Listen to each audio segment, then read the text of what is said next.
I'm Gemma, and I am actually uploading on somewhat a regular time. I'm going to try and keep updated, as I said in my previous video, so I thought I would film a quick little tag video, except it wasn't that quick. I literally spent an hour preparing the books I was going to show.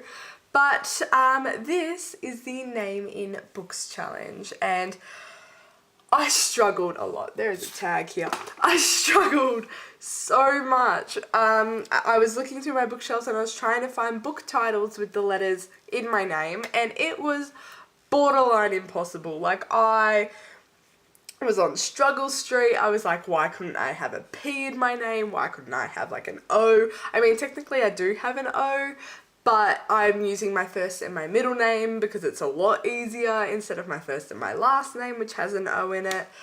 But anyway, enough rambling. Here is my Name in Books. The first one I have to show is The Graveyard Book by Neil Gaiman. This is one of the only hardcover books I own because I live in Australia and the norm is just paperback books, obviously. But this is an amazing book. It is middle grade and Neil Gaiman, but oh my god, I loved this so much. It's about a boy called Bod, and he he's been raised in a graveyard. He's been raised by ghosts all his life. He's never met a living person. He meets a living person, he figures out who he is. It is very interesting. It's got gorgeous illustrations, like literally stunning. I'm trying to find the one that I always look at whenever I flip through. This isn't it, but like I probably just sent the camera really out of focus, but really pretty illustrations, beautifully written, a lot of good life lessons. Highly recommend. The next book is The Eye of Minds by James Dashner. Ignore the, okay? Thus don't count. My next like 2 books have the in it, but holy moly. Whatever your opinions of James Dashner is, like whatever you thought of The Maze Runner, discard those opinions and read this bloody book.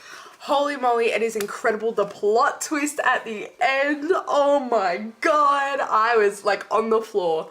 I remember reading this, I was like, it's good, it's good, it's good. And I got to the end, I'm literally sobbing. The next book in the series is Rule of Thoughts, just as good. I haven't picked up the third. I don't know if there is a third. But the plot twist at the end literally killed me. I've forgotten what it's about. It's been literal years since I've read this book. Yeah, it got published in 2013.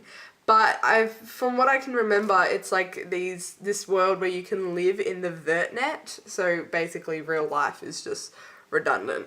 It's amazing. 10 out of 10. Would recommend. The next book is The Martian by Andy Weir, 4M, obviously G-E-M.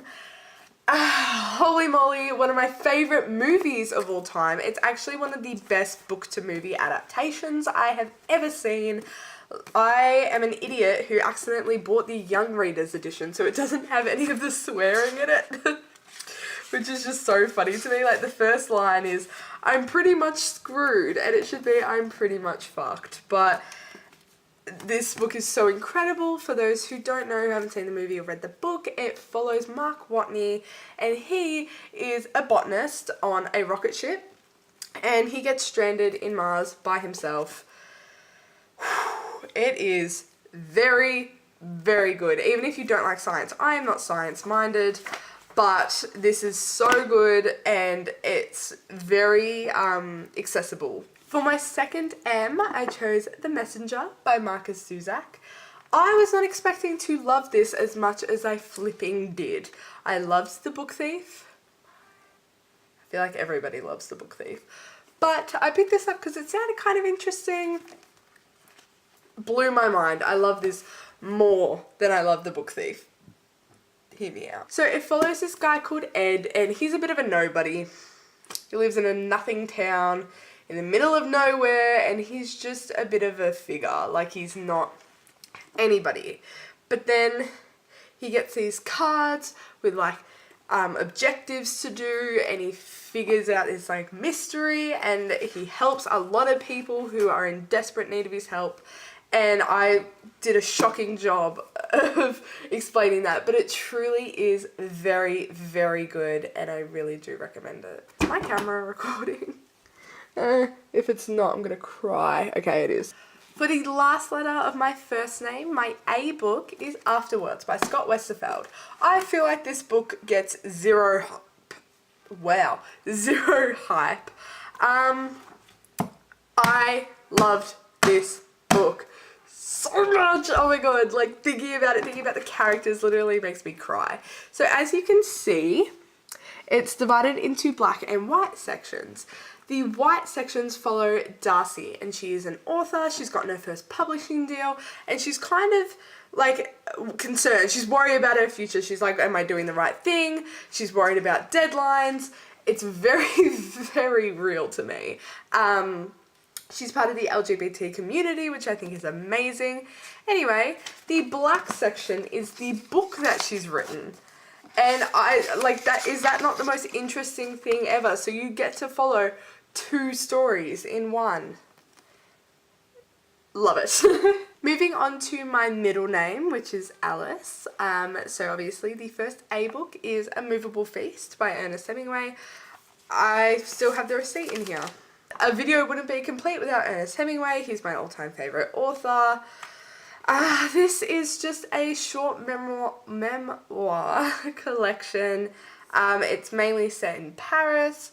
I love it. It can be a little bit cumbersome at some points, like it does tend to drag on, but if you can push through, so that there are some beautiful moments, some incredibly memorable lines. Memorable lines. I'm actually going to put that back where it belongs and not chuck it on my floor like I have with the rest of my books. For the L in Alice, I chose Life in Outer Space by Melissa Keel. I actually got this signed by her. I've met Scott Westerfeld as well. I just thought I would say that, but I haven't got that book signed, but I got this book signed. I met Melissa Keel and Scott Westerfeld on the same day, I think. Enough about me. This centers around a guy called Sam.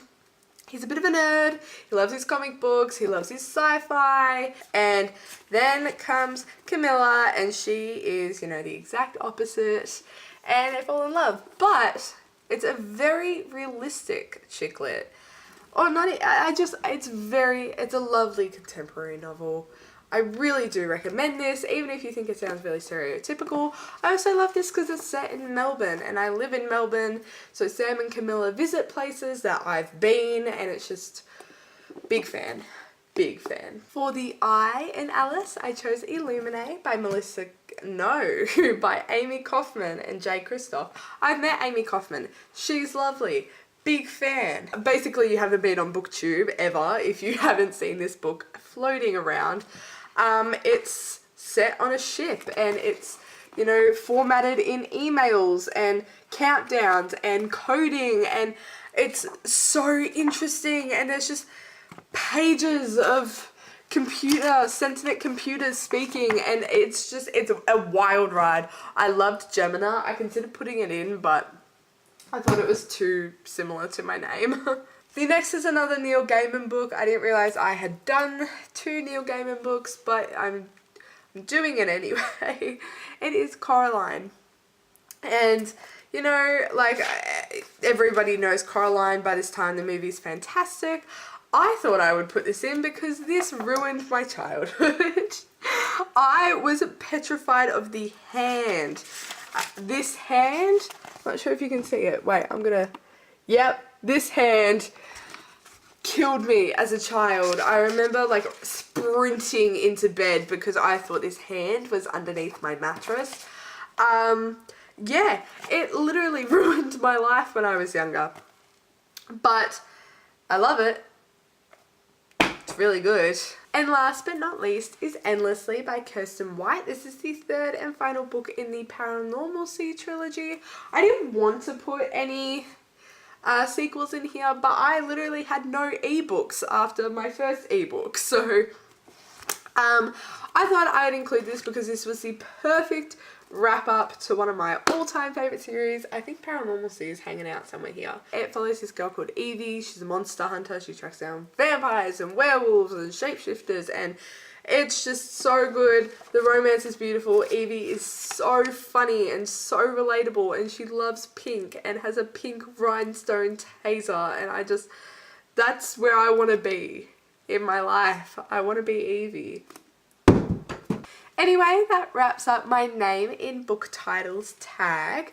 I really hope you enjoyed this video. Please let me know if you want me to do any other tags. I really like doing them, even though like looking at all the holes in my bookshelves kind of like makes me panic.